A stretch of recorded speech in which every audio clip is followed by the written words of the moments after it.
Hey everybody, Jason here of GhostbustersNews.com, and as always, Ghostbusters News right here on YouTube. And in a new interview with The Hollywood Reporter, Canadian funny man Dan Aykroyd has raised a few eyebrows.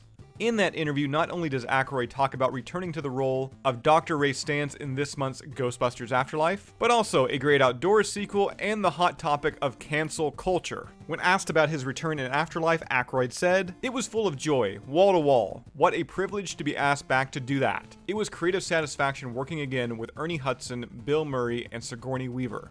If it weren't for Jason and Ivan, I don't know if we could have had the magnificent cast. To hang with my brothers like that, family, it's always fun. Memories of good and bad, maybe. Some previous friction came from how long we had to wear those proton packs and the level of complaint we issued." Now, the interview did take a bit of a shift here as they started talking about the late John Candy, who would have turned 71 last month, with Aykroyd remembering Candy by saying, "I remember this one night in Second City, Toronto. We were doing the sketch where Dave Thomas and I were these two cops, and we were trying to arrest Candy, who was being disorderly. And he scooped me up and put me on his shoulder and whipped around and put Dave on the other shoulder, and he whirled us around the room. He was very strong." Speaking of his time working alongside Candy in 1988's The Great Outdoors, Aykroyd said a sequel was in the works with the original director. "Howie Deutsch was a really fun director on the picture. He loved handling Candy and me. Howie and I are working on the sequel called The Great Outlaws.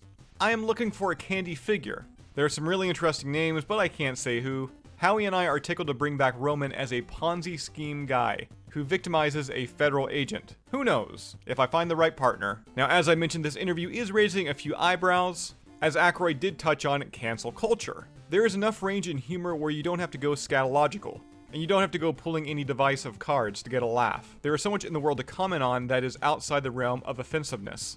As a writer, you can go to other areas and have successful creative endeavors.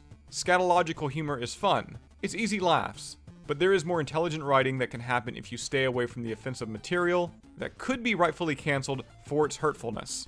Who can be the subject of an impression today? That's an area of discussion. Can I do my James Brown imitation? He was one of my best friends. I do his voice pretty good, but maybe I shouldn't anymore." Now, if you'd like to check out the full interview with Dan Aykroyd by The Hollywood Reporter, we do have a link to that down below in this video's description.